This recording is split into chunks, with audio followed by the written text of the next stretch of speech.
Hello, everyone. Welcome to the work. My guest today is Severa, and her situation is her mother-in-law. They're cleaning up after a dinner. They're at the dining room table, and her mother-in-law says simply, "Would you be terribly upset if we went with you?" Referring to a trip to Disneyland that Severa and her husband and children want to take alone. And she sees her mother-in-law as entitled, boundaryless, aggressive, needy, unreasonable, and doesn't know how to say an honest no, doesn't know how to just simply say, "I love you, I care about you," and no. It's so, this ego of hers, I think that if you're like me, you will relate to this. Ego is holding this great big no and wants to look like the loving, caring daughter-in-law and so generous. And oh my goodness, I'd like to say more, but I'll leave you to be the judge. Welcome to the work, and let's sit together in self-inquiry. Oh, who knows where that heart will lead you if you are open to it. And you are open to it. The ego is not open to it. That's the war. The ego offers it up. We believe it, which is a way of saying we attach to it. That's attachment. We don't attach to people, places, and things. We attach to what the ego offers up about people, places, and them and thems, and him and hers. And that is such good news. Want to get quiet?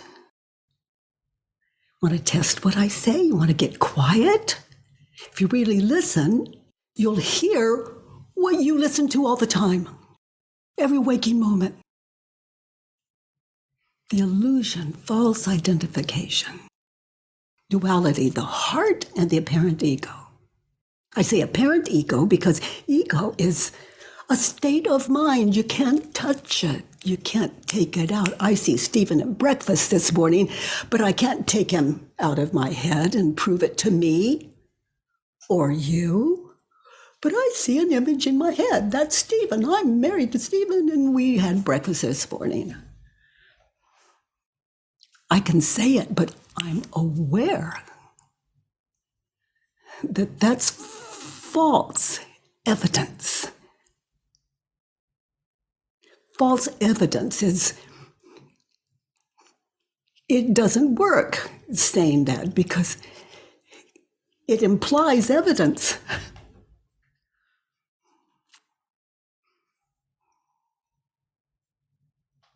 Don't you really want to know the cause of your suffering? It's ready and available for you to listen to that ego running every waking hour, just offering itself up, offering itself up, offering itself up, offering itself up. In its attempt to identify as I am object, I'm Byron, Katie, and he this and they that, and if you only knew.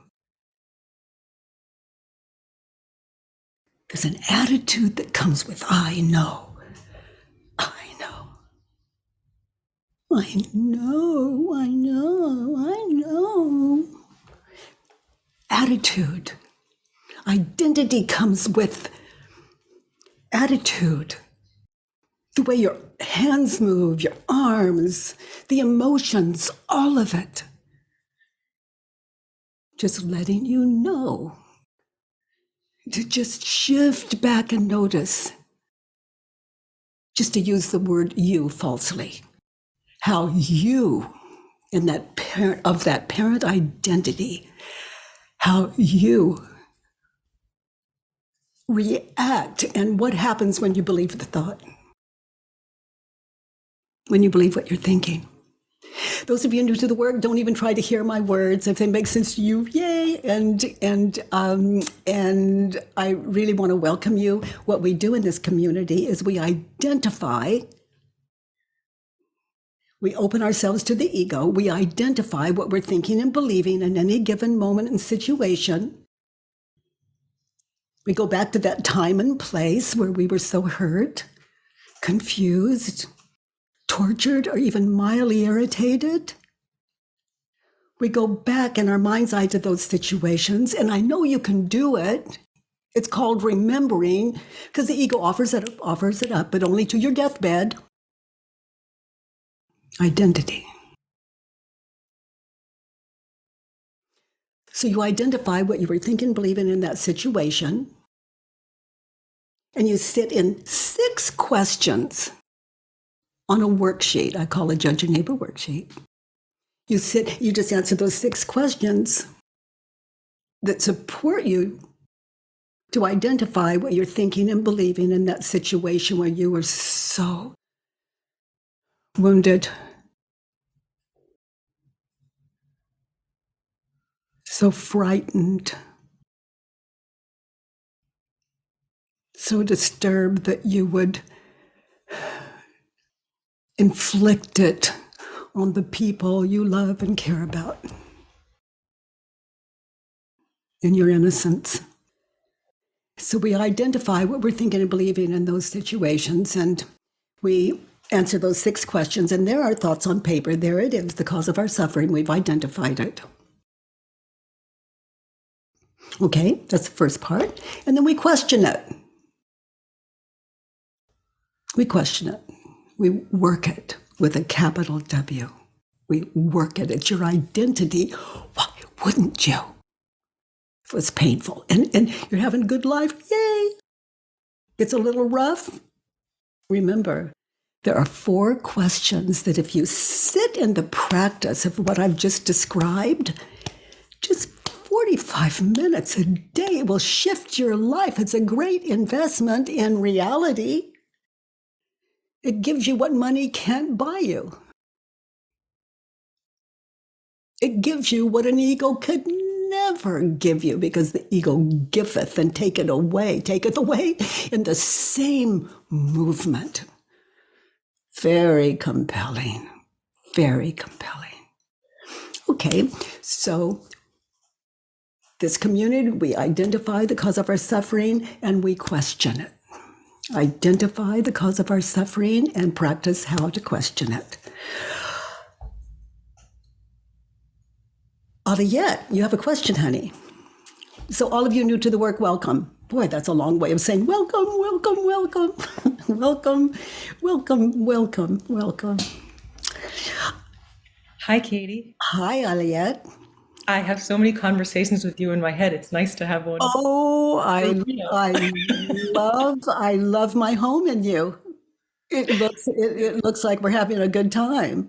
We are. Yeah.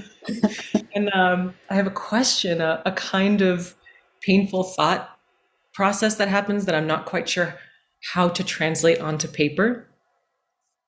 It's like lying in bed and something is coming up in the future. Maybe it's tomorrow, maybe it's a week from now. I've committed to it and I'm just dreading it.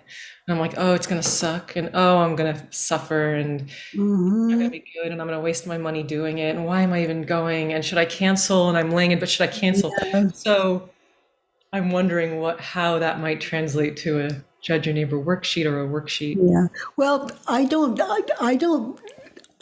model it after what I want it to be. I take the easy route.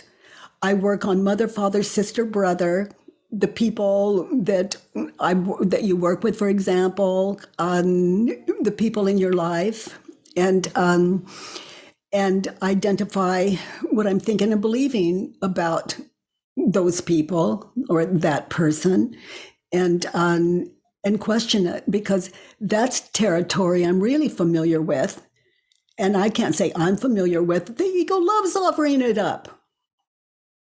It loves it. Now, I can, to meet you where you are, and it's not as accessible as you deserve, but you can go into the future as though you have. Like, what future is it that you fear? I have a trip to New York next week, and I'm just thinking I'm gonna hate it. And I have a lot of emotions around New York because I'm an actor, so I'm supposed to love it. If I don't Oh, go, who am I, and what do I do? okay. So, So you do it as though you're on your way mhm, from the flight. I mhm. hate going to New York, to the East Coast. Is it true? And notice how you react when you believe the thought.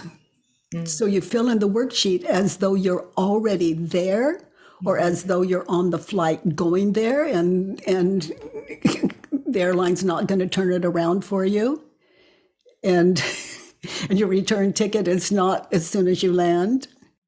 So you fill it in as though it were happening, as though it were happening now. Because I might as well have been on that plane because I'm already living that in my mind. So it's the Exactly same thing. so. So you're collecting on paper all the confusion you're experiencing around that trip and what's involved. Mm. Yeah. I look forward to doing that. Yeah. And there's another worksheet. You get there, and then you're in the situation that you just never wanted to be in, Mhm, that is just causing you anxiety in your life mhm, before you even make the trip or not make the trip. So you put yourself in that situation and you do it just like I described being on the flight. mhm. Yeah. Yeah, it's And you know what I love about it? It's like whether I take the flight or not, there's no surprises. When I get there, I'm prepared. And then if there's something that happens that I'm not happy with, then I can judge those people in that situation and take care of it. But the thing is to keep it really, really simple. And I love you asked because obviously you've done enough work to understand what I'm talking about when it comes to filling in a worksheet. And that's just really refreshing that you show all of us that it's just that simple. it's very helpful. Thank you, honey, for your question. Savira. Hi, Katie. Hi, Savira.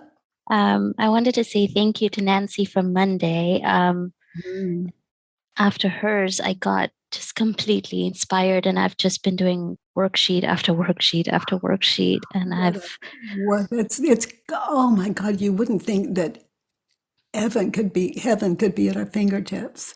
You know, the way out of suffering. Oh my goodness. By some grace. Thank you.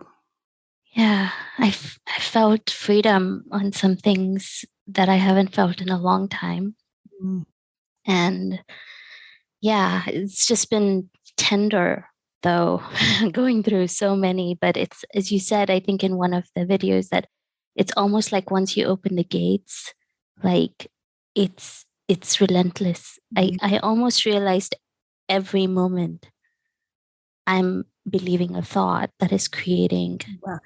You're waking up reality, the reality of what is real and what is imagined. And the imagined is so, oh my goodness, honey, you are into something beautiful.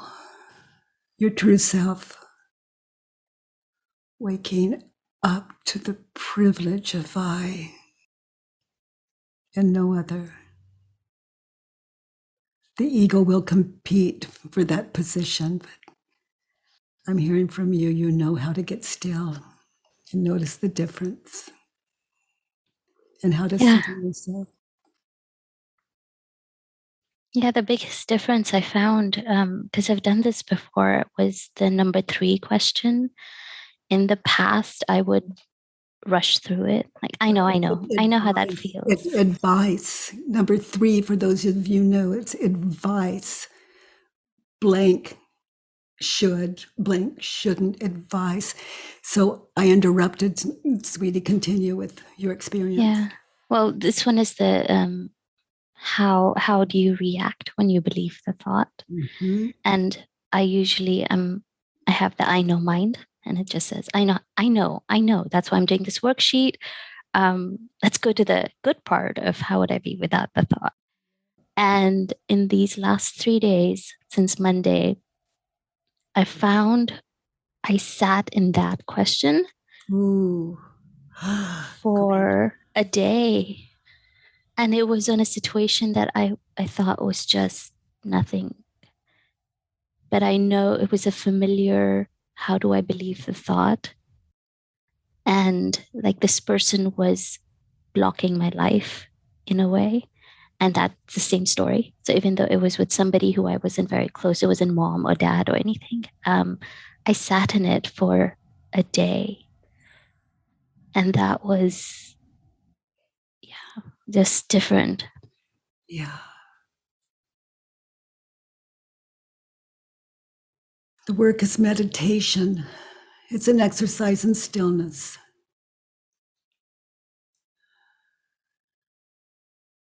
Thank you.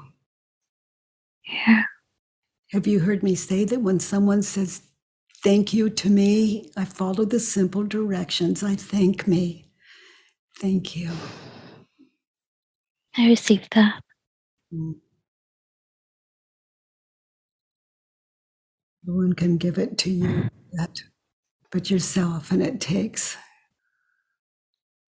a very open mind to sit in what you sat in for an entire day. My favorite. No hurry. No hurry.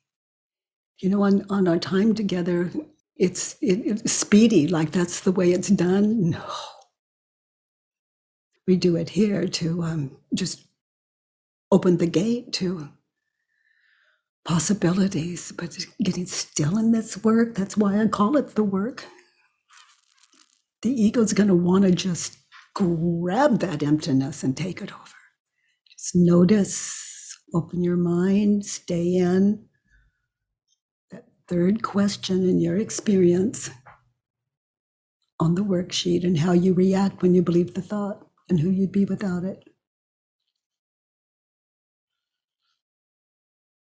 Who you are without it when you sit in it like that we are describing shows you in real time how you react when you believe the thought. It begins to take over your presence, awareness. It's just stunning. That's a great gift you're giving you and your world, everyone in it, which gives it back to you again. Thank you. I have a Judge Your Neighbor worksheet So that I let's thought, take a look. so I'm angry at her for being so aggressive and needy. Okay, and the situation? The situation is I'm having dinner with my in laws, and I said, next year we might take the kids to Disney. And the February break, we're thinking about it. And she turned around and said, oh, if you won't be terribly upset, we want to go with you. Oh, oh my gosh. Oh my gosh. And that one was a few months ago, but I feel when my husband wasn't there in the moment, I just felt all the feelings. Yeah. Yeah. So in that situation, when she says that, would you be terribly, what was it? Would you be terribly upset? Upset if we went with you. Okay. So in that situation, be there now. And you said you're at a table, all of you Yes, together? at our house, yes. And it's a dinner? Is it? Yes, it's after dinner. So she's just helping with the dishes, and I was sitting there doing some. So we're just like decluttering and cleaning up. Okay. So in that situation, she is aggressively needy. Is it true? All of you, you know, where I'm at is what gall I'm sharing, you know, this wonderful family thing, and what gall. That just wouldn't be the same. She is aggressive and needy. Is it true? Yes. And notice how you react. What happens when you believe the thought she is aggressive and needy? Notice the shift in your attitude, the emotions that go with it. Just be there now in that situation, in how witnessing how you react when you believe the thought she is aggressive and needy.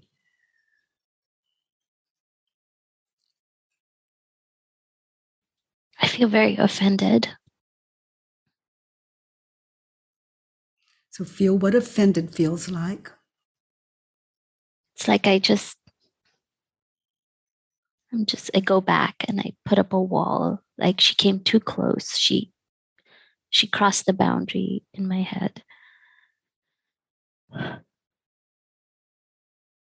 And do you feel it in your chest, in your lower chest, in your upper belly, and your up there? Right here, I just feel very constricted. Mm-hmm. When you believe the thought she is aggressive and needy. And I feel just angry. Like, how dare she? How dare she turn it into something for her? Yeah. Now notice the images the ego offers up of the future, probably of Disneyland with her, or probably how can you say no without offending her or looking less than charitable to the family or her, and what she'll say and do. Just notice the ego play.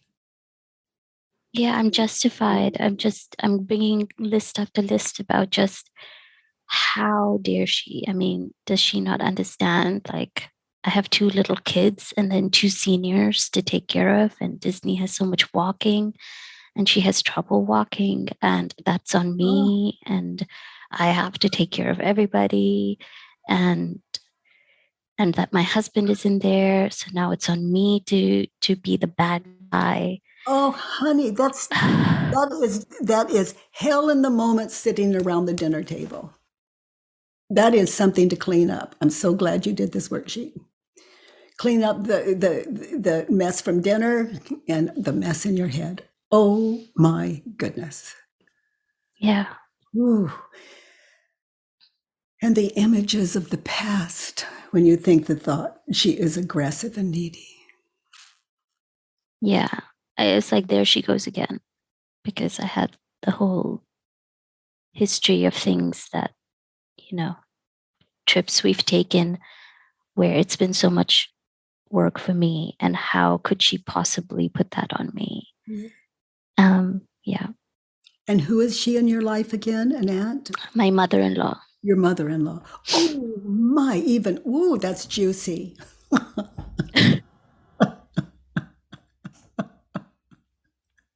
Yes, they moved close to us a year and a half ago, and Oh my gosh. it's brought Oh up my gosh. things. This is so good you're taking care of this. She is aggressive and needy. Look at her as we move to that fourth question. Look at her. Just drop those images of past, future. Just thank the ego for offering them up. As a good ego always shows up that way. Just look at her directly, listen to her, to what she says, listen to her words without the images. Just be there now. Who would you be without the thought? She is aggressive and needy.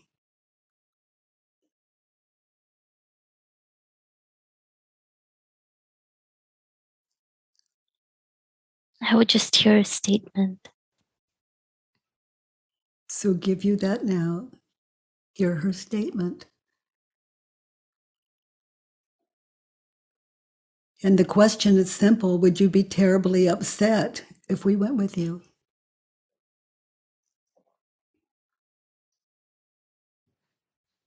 Yeah, without the charge of everything around it. It's just a sentence, it's just a question. She is aggressive and needy. Turn it around.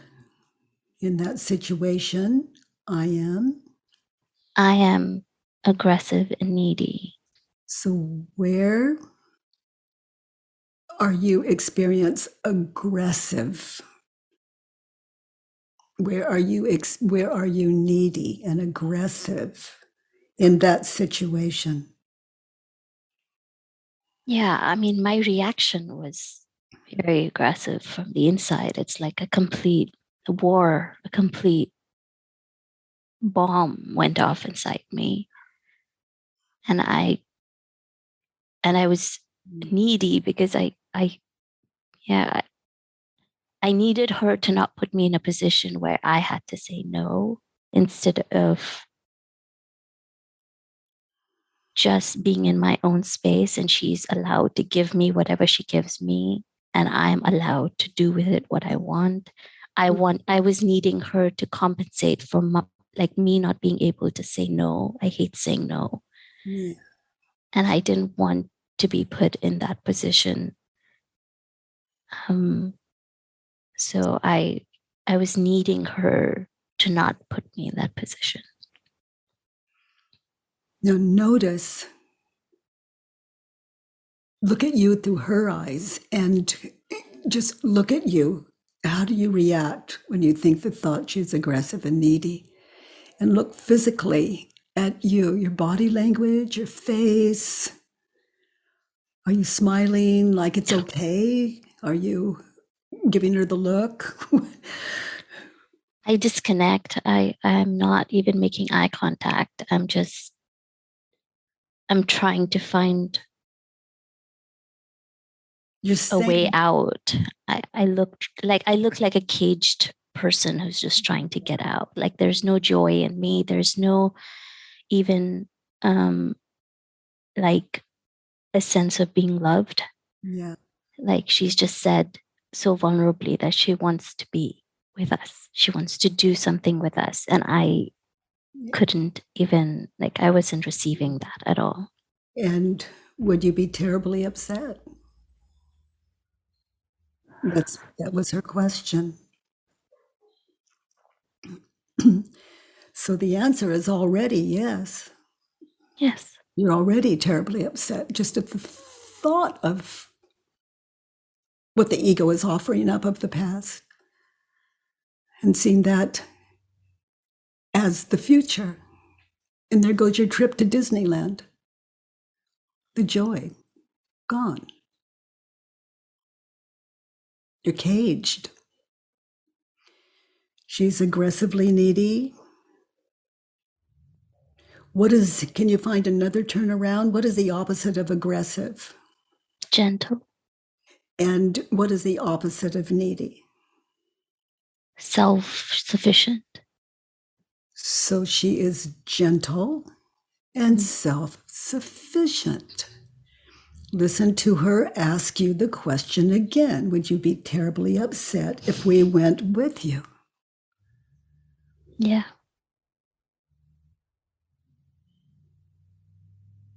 It was a gentle question. She wasn't angry or aggressive. She was very gently asking. And you're very upset. So the answer is yes. Yeah. And there are ways of saying yes that match your heart and they're true. If it's true, I love you, I care about you. And yes, it's even upsetting me now. And this surprises me.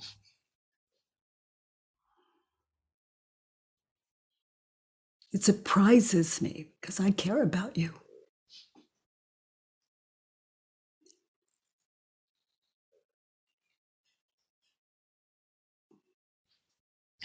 I haven't been able to really say it and say, yes, I would be upset. I was also upset at the phrasing because I was like, so if I was mildly upset, it would be okay. I have to be terribly upset. Like, I don't know. The whole thing had me just twisted up completely. And the worst that could happen is she might say,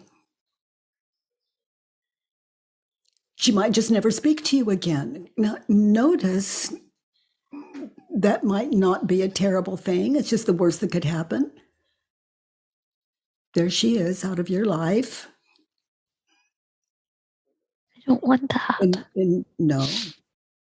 So you can say, and I want you in my life. Yeah. I don't want to say no. And I prefer for this trip that you not come with us. Would you support me in that? All these are going to show up in living turnarounds as we go through this worksheet.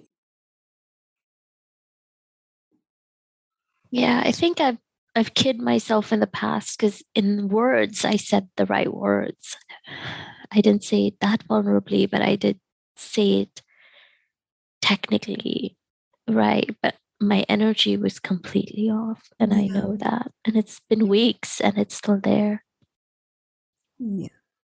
Yeah. She's aggressive and needy. I'm aggressive and needy. I need her not to even think about coming with us. But who trained her to ask such questions? I did. Mm-hmm. I gave her the dreams that, oh, come move close to us and we'll do things together. How great would it be? And you took her.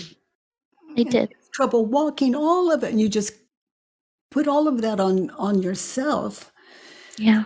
And it hides what's true for us sometimes. Is sometimes there's an honest yes, and sometimes there's an honest no. And people can trust us for it. Yeah, I think my no comes with this whole list of justification, and that seems cruel. And it is cruel.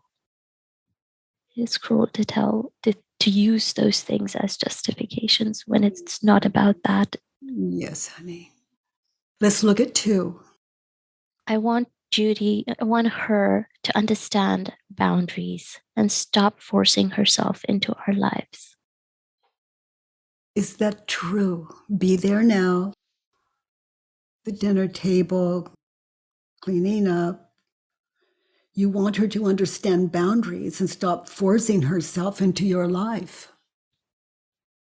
She's forcing herself into your life. Is it true? No. In that situation?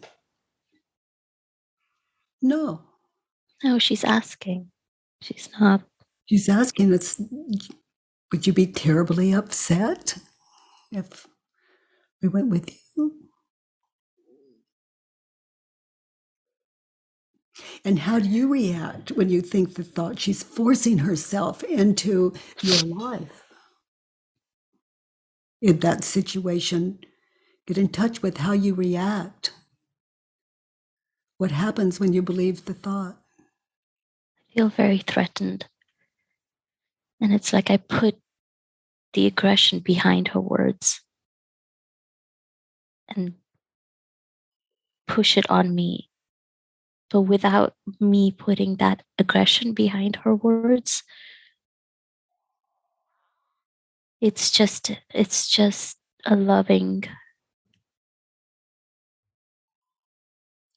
A respectful question. yeah. It's just her sharing her desire. It's like when my kid says, I want candy.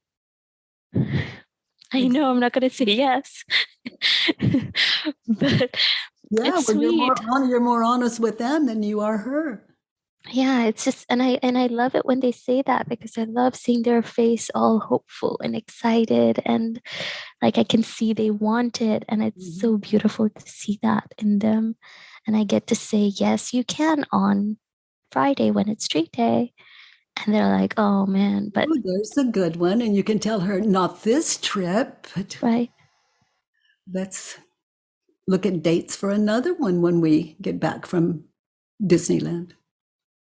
Yeah, I didn't even realize that. Like, it was just a desire. It was just a desire. It was so innocent. And it's lovely to see somebody desire you or time with you. And It says a lot for you. yeah. I want her to stop forcing myself into. I want her to stop forcing herself into my life. Turned around, I want me to stop forcing her. Yeah. I want me to stop forcing her into my life. Yeah, I did that. I put the aggression to justify my own no, because I couldn't just say no. I had to put aggression behind her to then justify. I have to say no because this is an unreasonable request when this is coming from this place.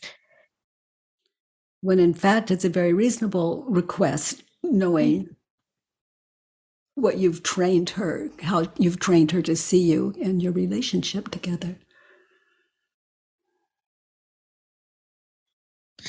I thought I was training her to have the boundaries. And so when she did that, I felt angry that my training was failing because I thought I was doing a good job of setting boundaries recently. And I was like, she understands. And when she said that, that was the other shock, is like, how I've been so good about creating boundaries and you asked me this. Yeah. Yeah.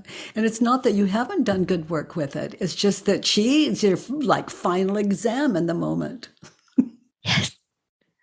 I could tell it was she couldn't help herself. Like, it was a thing where she couldn't even contain it. She was just like, if there was a chance that this could happen, she had to try.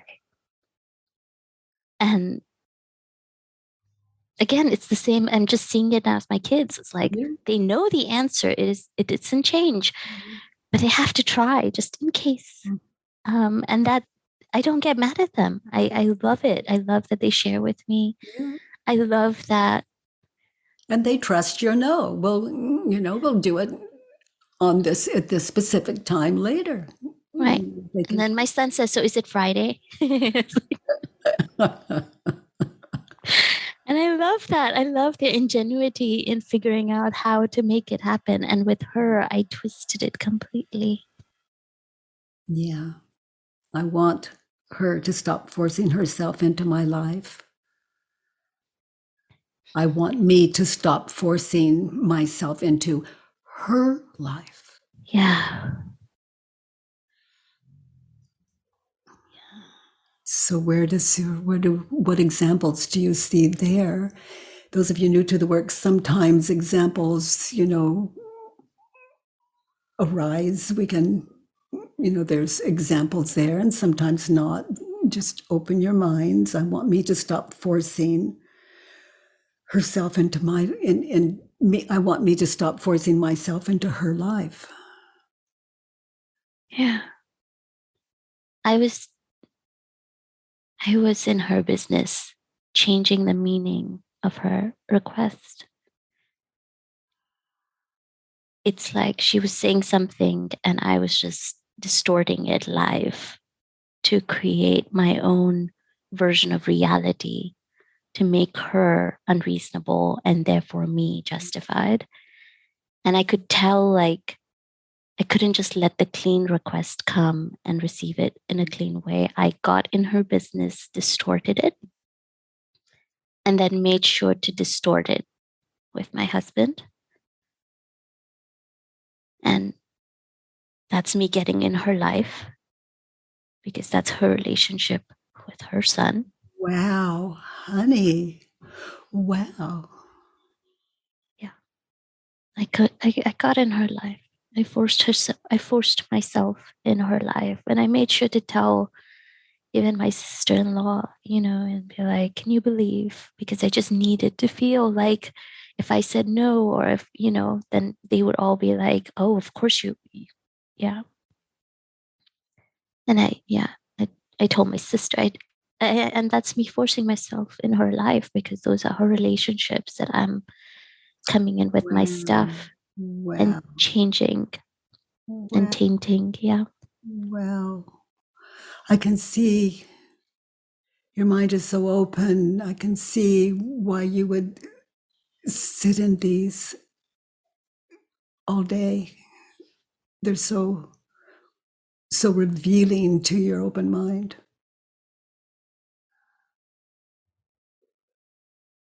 The ways that you come between her and her son. Yeah. Innocently, but waking up to these underlying ego-driven Yeah. secrets that even you are not aware of. They run deep. They're there, but what we want override it. Yeah. The ego justifies. Yeah. And I kept being like, I need one more person to see it. I need one more person to see it. And maybe if there were enough people, then I would feel safe to say no. Yeah. Yeah. The whole family could come to you. You said no to her. You said no. Your answer would be, yes, I did. I did. I wanted this trip to be just my husband and children. And I really look forward to having time with her as well later. I just realized I had my husband ask all his friends what they do, what is the arrangement with their in-laws, and again built a case of nobody spends this much time. I couldn't say, I didn't know. I don't know how to say that no. So I I love needed. that you would ask, and no, not this trip. And when we get back, let's plan another trip. I don't want to ever leave you out of our lives, and not this Disneyland trip. That would really soothe her to hear that, and it's true. Well, It's true. there's no is married to integrity. It's just that we feel so guilty. How do we say no? If I say no, she will this, she will that, she will this, and da da da da da. We don't understand how to rest in the no. Work reveals everything if we just get still in it, demonstrating so beautifully to all of us today. And no, but feel the difference now.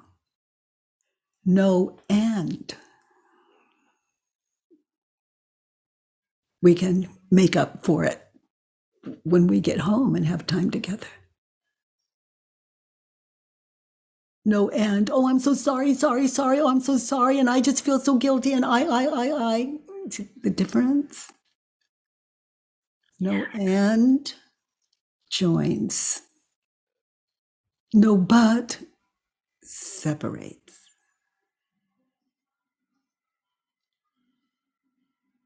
Yeah, and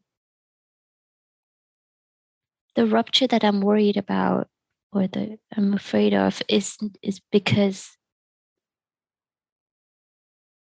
she might feel rejected.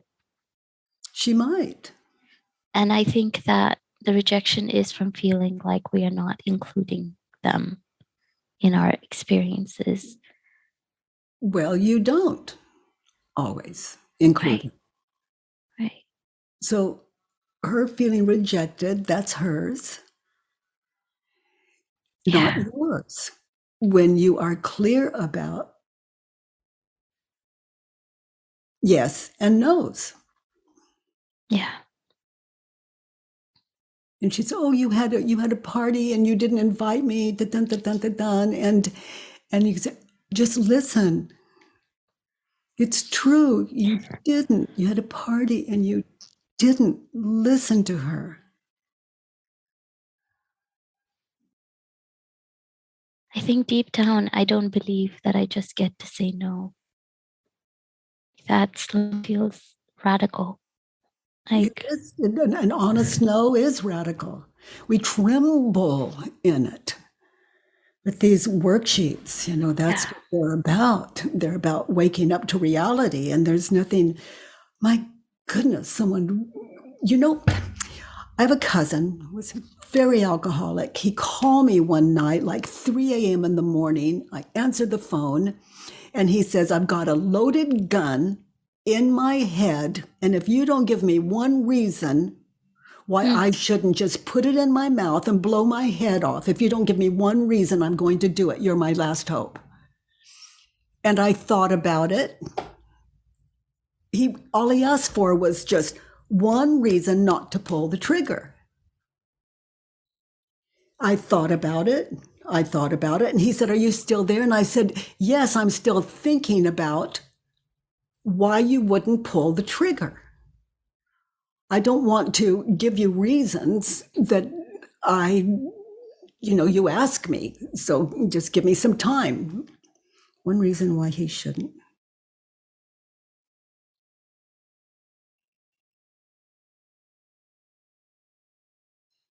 And I couldn't think of one unselfish reason. It's like, well, you wouldn't be here for me, but that I don't want you to live your life for me. And these are things going through my head. And so they were all canceling. It was all about me. And I said, "Honey, I love you with all my heart. I hope you don't. And I can't find one reason that you wouldn't." And he started crying. He said, "I've never heard any, I could go on and on." He didn't do it. And he sobered up. He called Alcoholics Anonymous that night. And I didn't give him any advice or told him the truth.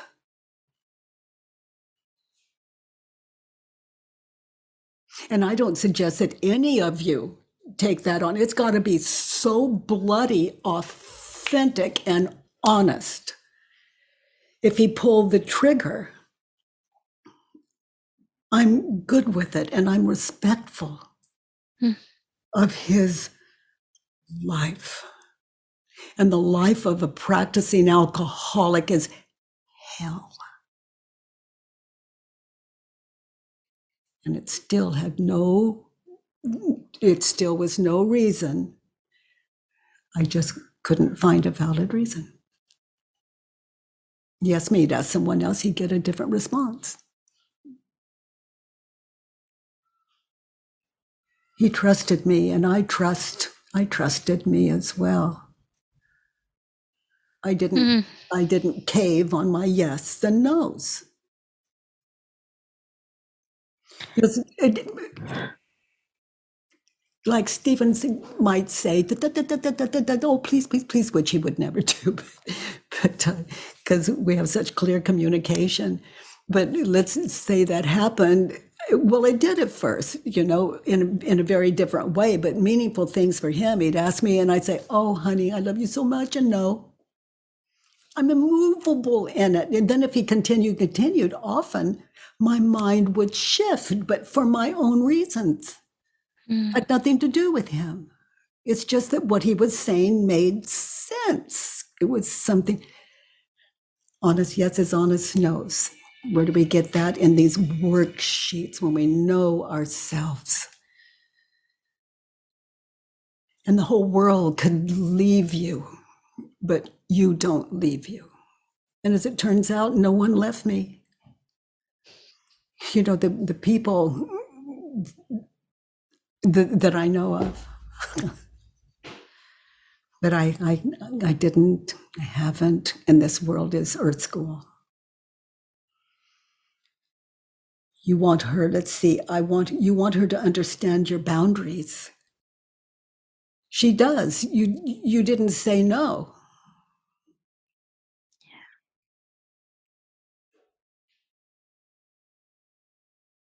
And how do you react when you think the thought it's her job to understand your boundaries when you don't? Yeah, I'm giving her that job and then I'm criticizing her for failing at it. Yeah. And she's understanding your boundaries. You usually say yes to some of the things that there's a no in you. It's really so, like going with your family to Disneyland and having less time to manage with one less person to manage as a mother and a wife and Yeah. someone that could actually enjoy Disneyland. Yeah, and I could go there and miss them. Mm-hmm. And I had that was the other thought, is like, I don't want to say no. What if it would be better with them? What if this was a great experience for the kids to have grandparents and grandparents to have There's kids? an open mind. And how much more time that would give you and your husband just to take a break in Disneyland yourself. Yeah, we could go out for drinks once the kids were down. Maybe this would be a positive thing. Honey, I think you are onto something. And so I couldn't own my no because I would have to own that. But the truth is, we could go. I could find out that actually there was space for them and there was value for them to join. And I wasn't as overwhelming as I thought or whatever. And maybe the next time it can be, now that we have gotten a taste for it, we actually think you could join us and it would be helpful. And if you still want to, yeah. Which is such a clear example of our no's shift when our minds are open. And a clear example of we can change our minds. When the mind changes, it changes. Sometimes it makes more sense than where we were. And that's how an open mind is. It really leaves no downside to anything in this world. Yeah. That everything and everyone are here for us. They're not here to torture us, other than what we're thinking and believing about people. It's all working for us. Let's look at 3. In that situation, what advice would you offer her when she says, would you be terribly upset if we went with you? She should be more self-reliant and understand the work it takes to make experiences happen. Is that true? When you look at her relationship with you in the past, that she should be more self-reliant and understand the work it takes to make experiences happen? No. No, you've taught her otherwise. She knows you differently. Yeah, I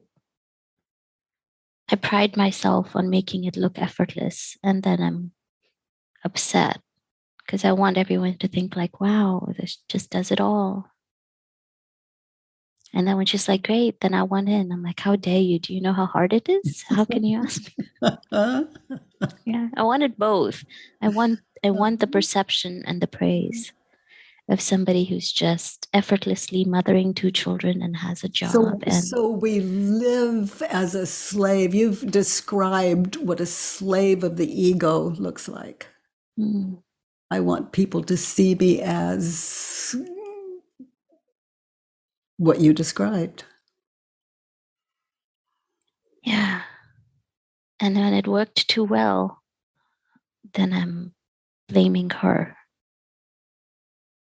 for not seeing what I'm actively not showing.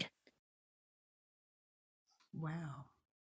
Yeah. Because when we went with them, like if my husband and I, on a trip, you're stressed, and this and that, and you can have a tense moment, but I'll make sure if they were with us, I wouldn't be the way I would be if they weren't there. And then be like, when we went to our hotel room, just be like, I wish in that moment, all of those things that happen, those little moments. But in front of them, it was all very like, hi, let's go, let's do this and that. And we're all harmonious and we're all working well together. No wonder everyone wants to go with you. Yeah, I worked. Everyone but you and your husband. Because I feel like if it's so much more work, because I'm also trying to make sure they don't see how much work it is. Yeah. And maybe To live if a I just, facade. yeah. And maybe if they just came with us on a real trip where they saw us bickering and they saw the kids screaming and I didn't try to protect them or cover it, they might say, we don't want to come with you. If I wasn't bribing my kids to behave and I just said, no, be you, see how it is, they might say, no, thank you. They're actually good. And you might find out they know it already. Yeah. It And shows it's stressful. It's stressful. It's not relaxed. So turned around, she should be self-reliant and continue turned around. I should be self reliant and understand the work it takes to make experiences happen. Yeah, I should be honest. I should be honest and say, this is what it takes to make it happen. And I either can or cannot take on the responsibility. And that's okay.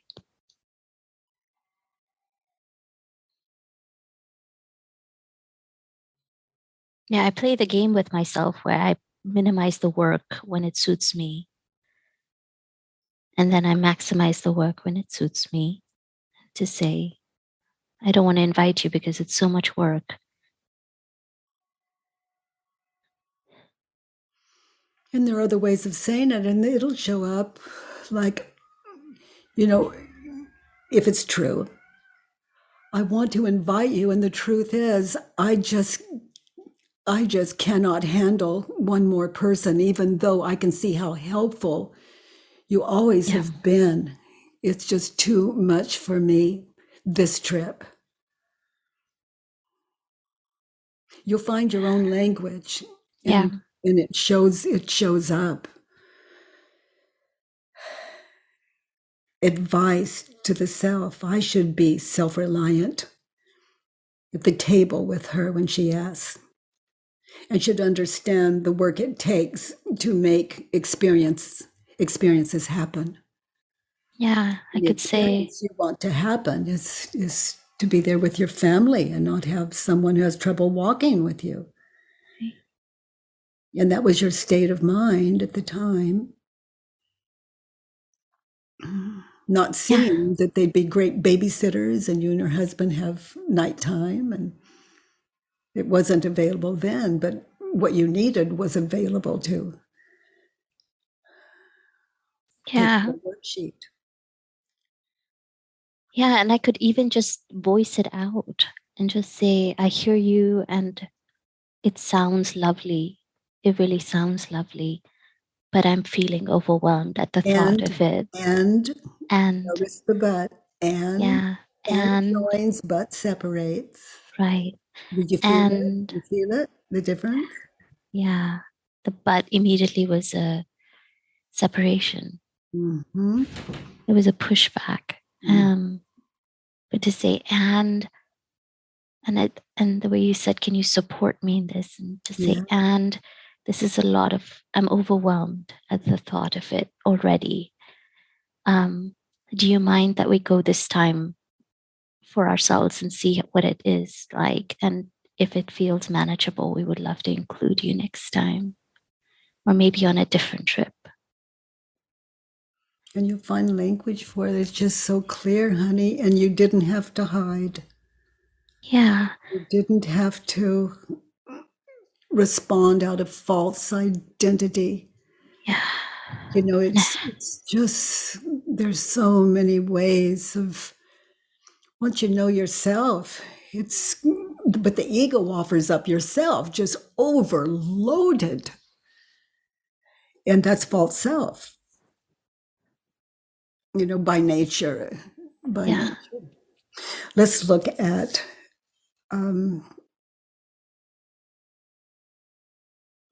she should be self-reliant, and she should understand the work it takes to make experiences happen. She's a mother too. She's a grandmother too. She's been with you on trips. Even though you've made it look simple, she knows how much work it is from experience.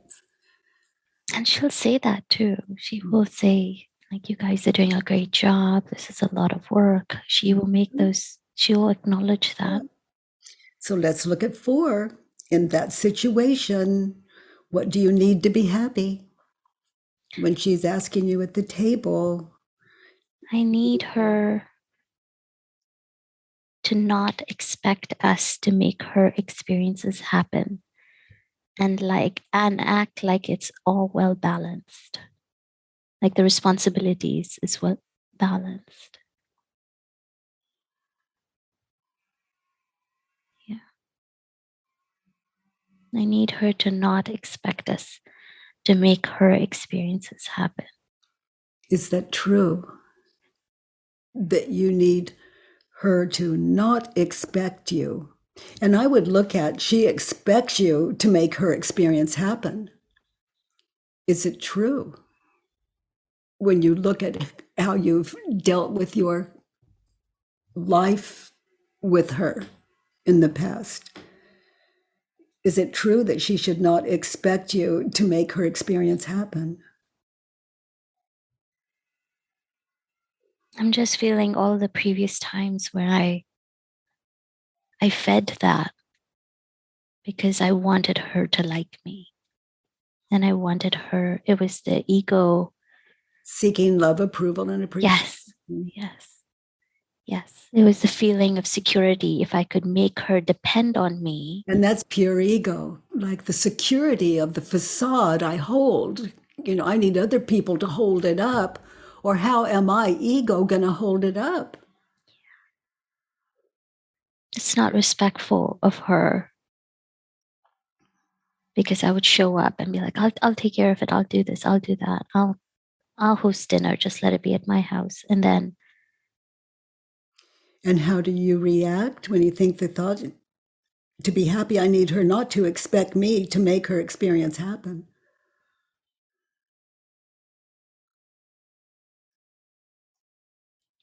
I feel victimized.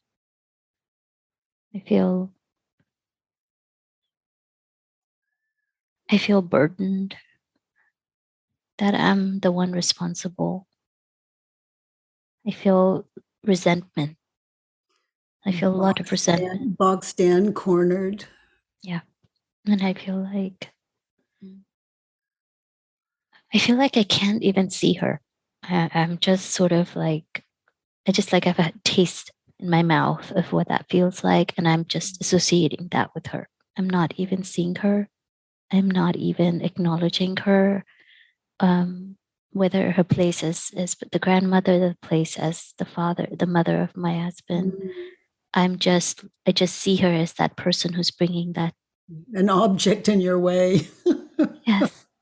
a burden. A burden, and just somebody producing this taste that I can't get rid of. And that's all I can see. And and I'm not even interested in moving past it. I'm just Or not interested even in, knowing how. yeah. So listen to her again. Her words. Would you be terribly upset if we went with you without the thought to be happy? I need her to not expect me to make her experience happen and act like it is all well balanced. Would you be without that kind of dependency? Just listening to her with an open mind. Just her simple words. Would you be terribly upset if we went with you?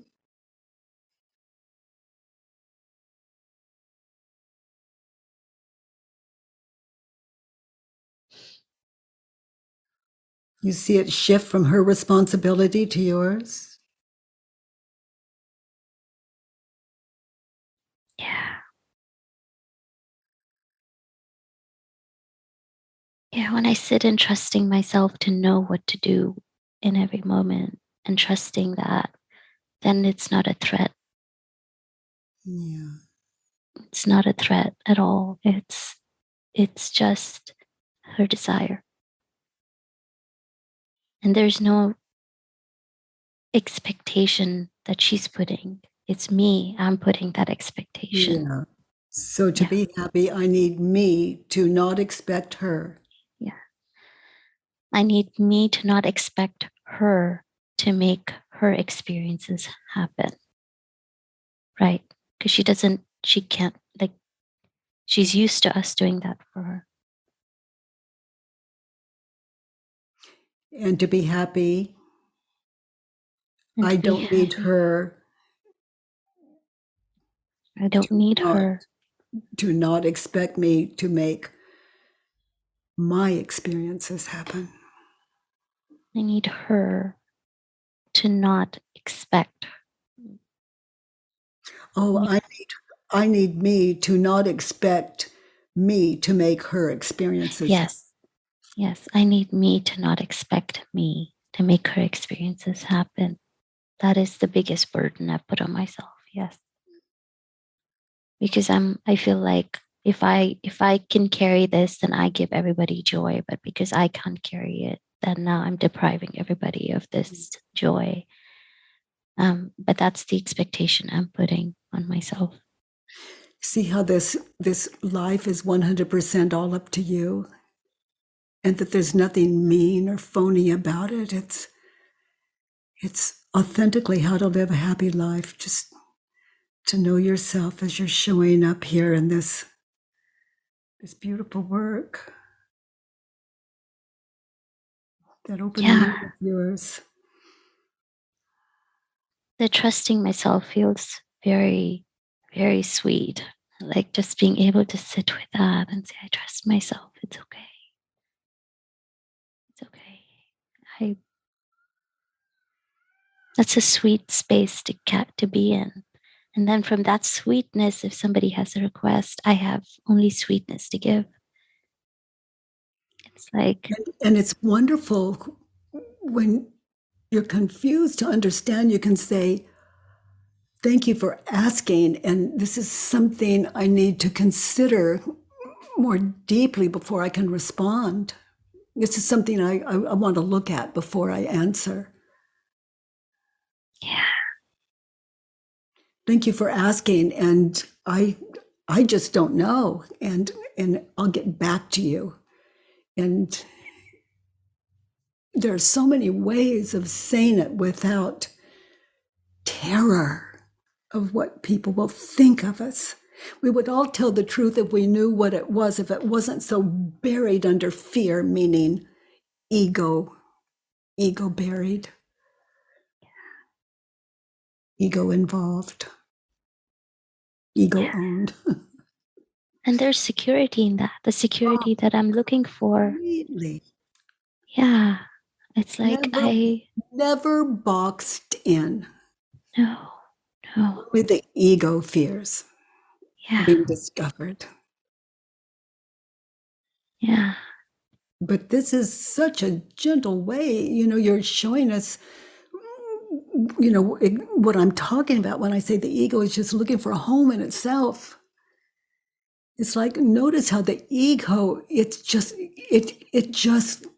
lets go and trusts that you're not trying to get rid of it, that it actually is your teacher and to be respected. The difference between fear and terror, the difference between your true nature and duality. Kindness is by nature who and how you are. There's nothing the ego can do to change it. And every time that attempt is stressful. So you can know it's just another worksheet. The ego's got hold of you. And that situation, it's Earth School. Yeah. The Buddhists talk about Stephen as his practice has been Zen Buddhism, like from the time he was just very, very, very young man, and he talks about the don't know mind, and so it's sure showing up here. She said, "Would it upset you terribly if we went with you?" I don't know. I don't know yet. Let me think about it and find out, and I'll let you know as soon as I know. Oh my gosh, thank you for asking. I mean, that's number one. She wants to be with you. That's amazing. Yes. I mean, that's a beautiful thing. So thank you for asking. I love that you ask. And I'm going to have to get back to you on that because I'm thinking, and you could even find yourself laughing, shockingly so. And I've been thinking about how I can, all the work involved with what I wouldn't even go there. I just, you'll go where you go, and it'll give you another worksheet or it'll flow. And the flow. The worksheet is always the answers are always there. So let's look at 5. I don't fill in a worksheet to get back everything I just described. I fill in a worksheet because I really want to understand the cause of my suffering and how to end it. But what we get is so much more. We get a way of life, that an uncomplicated, beloved life. Let's look at 5. When we're not, let's look at 5. So in that situation, my mother-in-law is? She is entitled, boundaryless, demanding, aggressive, needy, and unreasonable. Okay, so she's entitled. Be there now. Is it true? Hear her question, hear her voice, look at her, listen. She's entitled. Is it true? No, that's why she's asking. Would you be terribly upset if we went with you? And she's really not even asking you to go, it's assumed. She didn't say, "And will you take me with you? And can we go with you?" She said, "Would you be terribly upset if we went with you?" Yeah.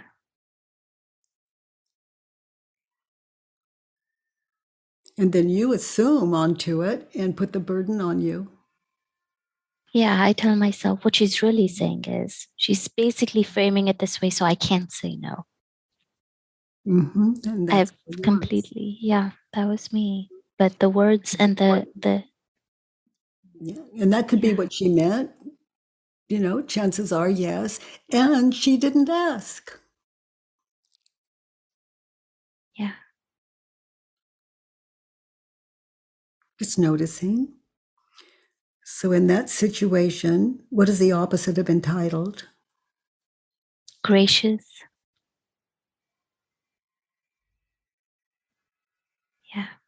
Yeah, it was a question. Would you be terribly upset if we went with you?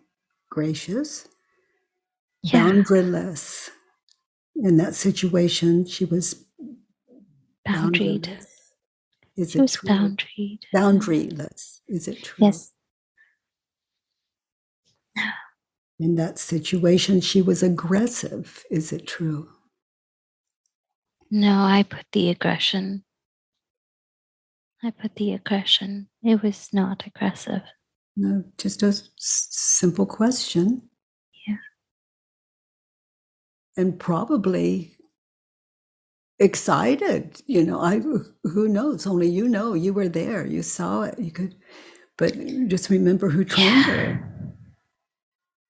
Yeah. She's talking to that false you as opposed to the authentic you. Yeah. False you that is so quick to show Would up fall as for that. I'm the one that can do anything and Yeah. everything. And she was needy. Is it true? Check it out. Be there now. Could be true. Who knows? Only you can know she's needy. Is it true? In that situation.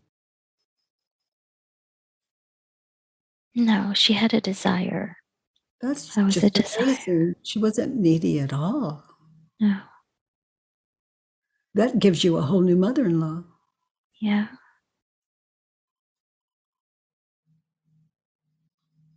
Yeah.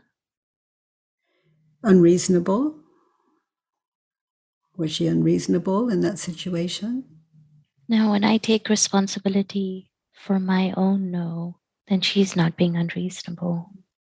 I turn her into an unreasonable person when I give her the burden of having to decide what is my no and then make sure she doesn't ask that. Especially when she wasn't even a player in any of that. Yeah. She just simply said, would you be terribly upset if we went with you? If she asked me that, I might say, I don't know. Do you think you're going to ask me?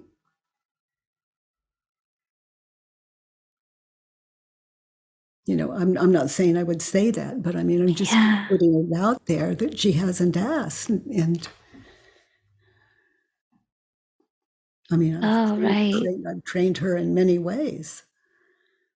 She doesn't even have to ask, and I'm already carrying all of this. Mm-hmm. Yeah. Yeah, because I'm not being respectful of her. I've forced myself in her world to rely on me. And now I'm not able to just say, okay, like, let's see. Let's see. You are you and I am me. And let's see. And I trust that you are responsible for your and I'm responsible for mine. And there's love and there's connection. And honesty, there's integrity. And respect, a deep respect for you can say your desires here. It is safe. And I can act on what's right for us, for me. And you're free to change your mind anytime. Yeah. Self-realization, it just, oh boy. When we as a family go to Disneyland, there's not a ride there I haven't ridden. I just love it so much. And, I love it so much. I love it so much. And the roller coasters and all the Lincoln and I just love Main Street. I just love that world, that fictitious world of children and adults with their children, and it's so beautiful. And I started going in high school when it first opened, and way back like 60 and in 1960 or 59, and our choir went. And then when I went to college, that choir college choir I was in as an elective also went to Disney. So I had a lot of experience in Disney. So by the time my grandchildren were old enough to go, I was just sitting in like Starbucks or something, just watching people. And I adore that. I just love that. And the music at Disney and the last trip we made together was like the trip before it. Every grandchild just wanted to sit with me and all of us together as a family. It's like sit at Starbucks all day long with those monstrous those tickets that are like, oh my gosh, they're just outrageous. And there we are in the part of the park that's free, just having the best time being at Disney with the music and the people. And it's like, and we can have that anywhere, everywhere. It's just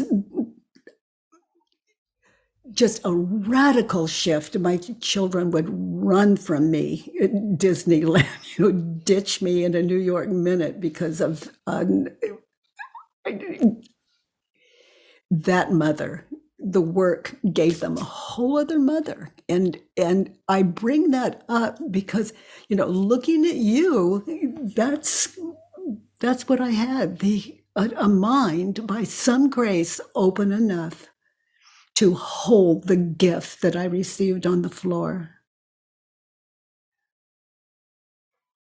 And that has never moved. And it's never moved for any of you. It's something we all have equally.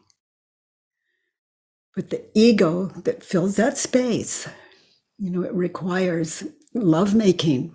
And that's what self-inquiry is. It's an open mind for the love of self, for the love of life, for we're just slaves to suffering when we're under the ego spell. And I love, sweetheart, sitting with you today. In that situation, I am with my mother-in-law. I am entitled, boundaryless, demanding, aggressive, needy, unreasonable. Yeah. Within yourself. Yeah. That internal experience. And then on the outside, you're this understanding this understanding daughter-in-law, and inside doesn't match. No. Let's look at 6. I never want to feel responsible for her again. I'm willing to feel responsible for her again.